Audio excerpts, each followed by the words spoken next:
La LES regula todas las instituciones, como decíamos antes, de todas las jurisdicciones y sectores que se refieran a nivel superior de educación, ya sea universitario o no universitario, ya sea nacional, provincial, municipal, y sea estatal o privado. ¿Qué pasa con esto? Que esta ley introdujo un marco regulatorio que en varias universidades, y principalmente en la UBA, fue interpretado como una intromisión a su autonomía universitaria. Y, por lo tanto, estas universidades, y la UBA en especial, presentaron a la justicia demandas en las cuales decían que varios artículos de esta ley serían inconstitucionales porque estarían afectando o se estarían metiendo en lo que es la autonomía universitaria que está garantizada por la Constitución. ¿Qué pasa? Cuando a mí me parece, o cualquier ciudadano, que algo es inconstitucional, uno debe probarlo en la justicia, debe ir a la justicia y decir, mire, para mí esto es inconstitucional por tal o cual motivo, y un juez va a decidir al respecto de si es o no inconstitucional. Entonces hubo una gran participación del Poder Judicial en torno a este tema y se emitieron varios fallos.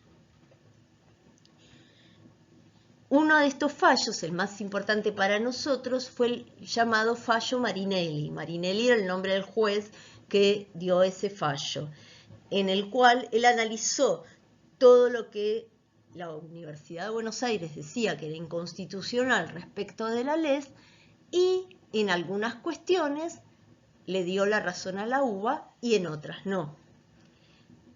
Por lo cual, en las cuestiones en las cuales les dio la razón a la UBA puede decidir por sí misma, independientemente de la ley, porque se está confirmando que es inconstitucional. Pero eso para la UBA y porque la UBA lo pidió. Parece un poquito difícil de interpretar esto porque uno diría, bueno, pero si es inconstitucional debiera hacerlo para todos. Bueno, si otro quisiera aprovechar esto, digamos, tendría que hacer su propia presentación judicial y ponerla, digamos, este fallo como antecedente para lo que está pidiendo.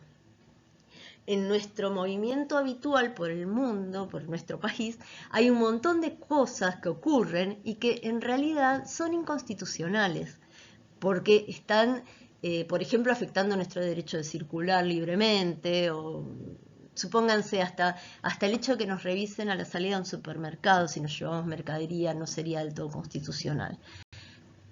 Pero en la medida que no haya una queja expresa al respecto, no se puede hacer demasiado. Y ustedes seguramente habrán oído de muchas otras cuestiones que se, digamos, discutieron en este sentido, en numerosas noticias en los diarios y demás. ¿Sí? De cuando alguien considera que algo es inconstitucional, por lo menos se hace foco en eso. Bueno, acá les dejamos en esta presentación parte de lo que es el fallo Marinelli y los artículos que eran cuestionados por la Universidad de Buenos Aires, y lo que está marcado en amarillo es lo que este juez aceptó como inconstitucional, ¿sí? Porque, por ejemplo, ya en el artículo 29 decía, las instituciones universitarias tendrán autonomía académica, institucional, respecto de lo siguiente, ¿no? O sea, ya de por sí es como que la ley está diciendo sobre qué cosas tendríamos o no autonomía. También, por ejemplo, en el artículo 34 habla de los estatutos, o sea, como que los estatutos universitarios debieran estar acordes a esta ley. Y precisamente el estatuto, que es lo que rige el funcionamiento de la universidad, por ejemplo, en nuestro estatuto rige el de la Universidad de Buenos Aires, debiera ser independiente, o sea, depender únicamente de lo que de la universidad que emitió ese estatuto.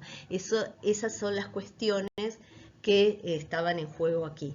Y no vamos a profundizar demasiado porque no tiene tanto sentido para ustedes, pero se los dejamos por si tienen la curiosidad de verlo. Otro de los temas claves respecto del tema de la LES es que la LES prevé el funcionamiento de un organismo llamado CONEAU, que iba a ser es el encargado, de hecho, de certificar, o sea, de acreditar las carreras de grado y de posgrado en las universidades. O sea, fíjense en que iba a haber, o de hecho lo hay, un organismo que iba de algún modo a fiscalizar las carreras universitarias, cuando la autonomía también debiera ser académica, o sea, como que la universidad tiene que tener la autonomía necesaria como para dictar en una carrera lo que considere adecuado.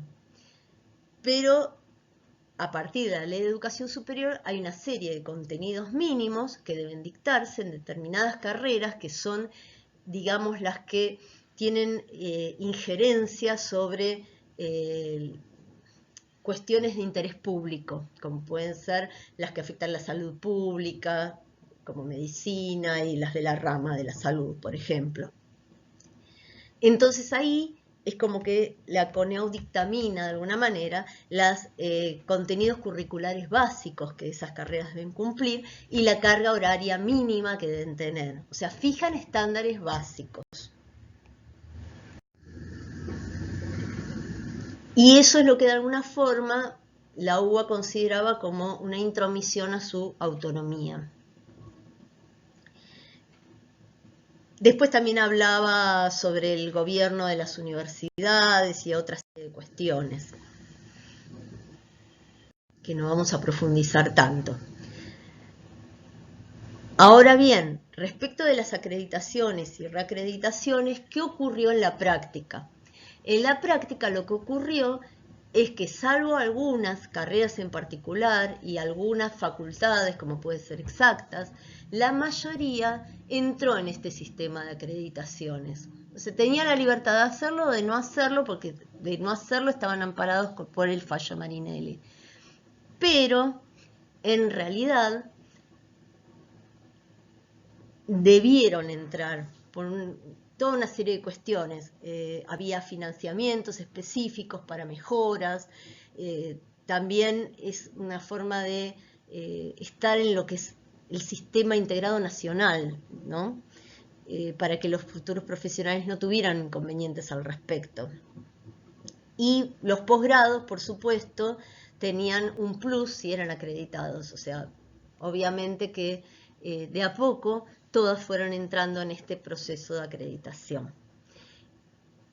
Esto ha tenido sus ventajas y sus desventajas. Las ventajas tenían que ver con que, bueno, siempre que hay algún organismo que fiscalice, que mire, algún tercero que observe cosas, está la posibilidad de mejora, ¿sí? Y de hecho hay muchas cuestiones que han mejorado gracias a esto. Y las desventajas, si se quiere, están fundamentalmente por ese tema de la imposición de estándares mínimos. ¿Por qué? Porque las carreras debieron adecuarse por lo menos a esos estándares mínimos. Entonces, ¿qué pasaba? Si da lo mismo el título de alguien que tiene más horas de las que dictan los estándares mínimos o más asignaturas de las que dictan los estándares mínimos, el estudiante es estudiante, va a elegir aquello que sea un poco más corto, más sintético, más académicamente más acotado, pero que le dé el mismo título habilitante, ¿sí? Y esto también tuvo mucha injerencia en lo que fueron después los cursos de posgrado, porque había mucha formación que se daba dentro de las carreras que fueron pasando a cursos de posgrado. Otra cuestión interesante es que los cursos de posgrado sí son pagos, ¿sí? Lo que es gratuita es la formación de grado. ¿Qué lógica tiene esto? Que bueno, que se supone que uno cuando ya hizo una carrera universitaria está trabajando dentro del tema y se va a perfeccionar dentro del tema que está trabajando, y es lógico que ahí aporte a su formación. Bien, como ya les dije, les dejamos esto para que ustedes, si quieren, es interesante ver cómo qué cosas cuestionó la UBA, qué cosas le dieron por aceptadas como cuestionamientos y cuáles no.